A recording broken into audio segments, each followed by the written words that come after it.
Hello বন্ধুরা, আসসালামু আলাইকুম। কেমন আছেন? আশা করি ভালো আছেন। Welcome back to my YouTube channel and Facebook page Masum blog. আজকেও ঢাকায় এসেছিলাম, কিছু কেনাকাটা করলাম। এখন মানিকগঞ্জের উদ্দেশ্যে রওনা দিছি, যাচ্ছি মানিকগঞ্জে। প্রতি সপ্তাহে ঢাকা আসি, কেনাকাটা করি এবং কেনাকাটা করার জন্যই মূলত ঢাকা শহরে আমাকে আসতে হয়, যেহেতু আমি ছোটোখাটো একটা ব্যবসা করি। এটা হলো কেরানীগঞ্জ থেকে কলাতিয়া এই রোডটা।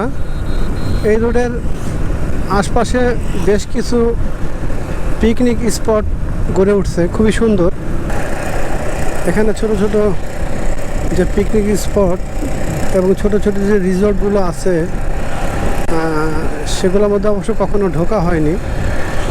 এই যেখানে একটা ছোট্ট পিকনিক স্পট, এই যেখানে দেখতে পাচ্ছেন আপনারা, ছোট্ট একটা পিকনিক স্পট এবং রিসর্ট বলা চলে।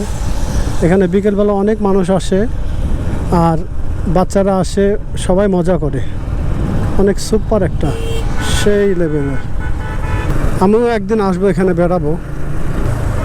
ওই সামনে যে সিএনজিটা দেখতে পাচ্ছেন, ওইটাই আমার সিএনজি। আমার না ঠিক, মানে আমি ভাড়া করা সিএনজি। এটার মধ্যে আমার দোকানের মাল সামানা আছে। ভাই, এটা কোন দিক দিয়ে আসলেন? ওরে বাবা, কলাতিয়া 3.5 কিলোমিটার।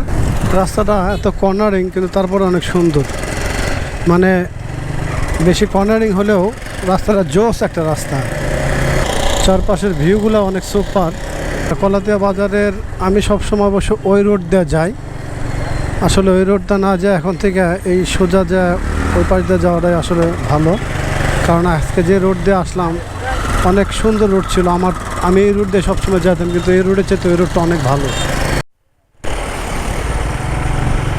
প্রচণ্ড এবং দুর্গতিতে এই ব্রিজ সংস্কারের কাজ চলতেছে। এই ব্রিজটা কমপ্লিট হয়ে গেলে অবশ্য আমাদের যাতায়াতটা অনেকটা সুবিধা হবে। আর এই বেলি ব্রিজ, মানে এই লোহার ব্রিজের উপর দিয়ে আসলে যাওয়াটা অনেক রিস্কি মনে হয়, কারণ যে কোনো মুহূর্তে একটা দুর্ঘটনা হতে পারে।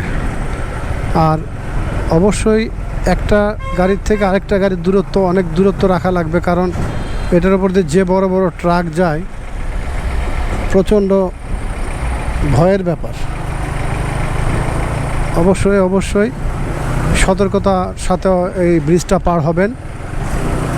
আর অবশ্যই অন্য গাড়ির চাইতে আপনার দূরত্বটা বজায় রাখার চেষ্টা করবেন।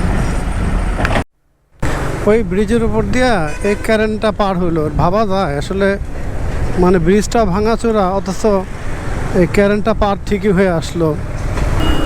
বিশেষ করে ঢাকা যখন যায় তখন এই দিক দিয়ে যায়, মানে কেরানীগঞ্জ যাইতে গেলে এই দিক দিয়ে যাইতে হয়, মানে কাছে হয় রাস্তাটা আর কি। এদিক দিয়ে যাওয়ার চেষ্টা করি। যত বাইকাররা আসে, যারা মানিকগঞ্জ থেকে সিঙ্গার হয়ে ঢাকা যায়, তারা সবাই এখানে একটু ব্রেক দেয়। এখান থেকে চা খায়, খেয়ে একটু ব্রেক দিয়ে তারপর চলে যায়। বাইকটা দীর্ঘদিন ধরে রাইড করতেছি, চাকাটা একটু ক্ষয় হয়ে গেছে, চাকার বিটগুলো একটু ক্ষয় হয়েছে। কারণ একটা কর্নারিং করতে ইচ্ছিলাম, সেই কর্নারিং করতে যায় দেখা গেল পিছনে চাকাটা একটু স্লিপ করছিল, হালকা স্লিপ করছিল, খুব বেশি না। কিন্তু মানে যদি গাড়ির গতিটা বেশি থাকতো তাহলে তো পড়ে যেতাম। একটা বাইক তার চাকার যে টেম্পার, সেটা শেষ হওয়ার আগেই সেটাকে চেঞ্জ করা উচিত। এই যে গাড়িটাকে দাঁড় করাইলো, এখান থেকে টাকা খাবো। কী হয়েছে ভাই? টাকা দেওয়ার কি? টাকা দিলেই তোমার সমস্যার সমাধান। আপারা ঢাকা থেকে আসলো। আপা আইসেন, দোকানে আইসেন, থাকেন, আসি। ওই আপাটা হলো আমার দোকান থেকে সবসময় কেনাকাটা করে। হঠাৎ করে রাস্তার মধ্যে দেখা, বললাম যে আপা একটু চা খাওয়াই। আপা তো একেবারেই লজ্জিত, সে চা খাবেই না, তো খাওয়াইতেও পারলাম না। তো বললাম আপা দোকানে আইসেন, কেনাকাটা করেন। তো বন্ধুরা, এই যাওয়া আসার মাঝে আমি মোটো ব্লগ করি এবং পাশাপাশি আমার ব্যবসায়িক ব্লগ করি, এবং সেটাই আপনাদের মাঝে শেয়ার করি। আপনারা সবসময় সেই ব্লগগুলো দেখেন এবং অনেক সুন্দর সুন্দর কমেন্ট করেন। এভাবে আপনারা আমাকে সাপোর্ট করবেন, যেন আপনাদের মাঝে এরকম সুন্দর সুন্দর ব্লগ দিতে পারি।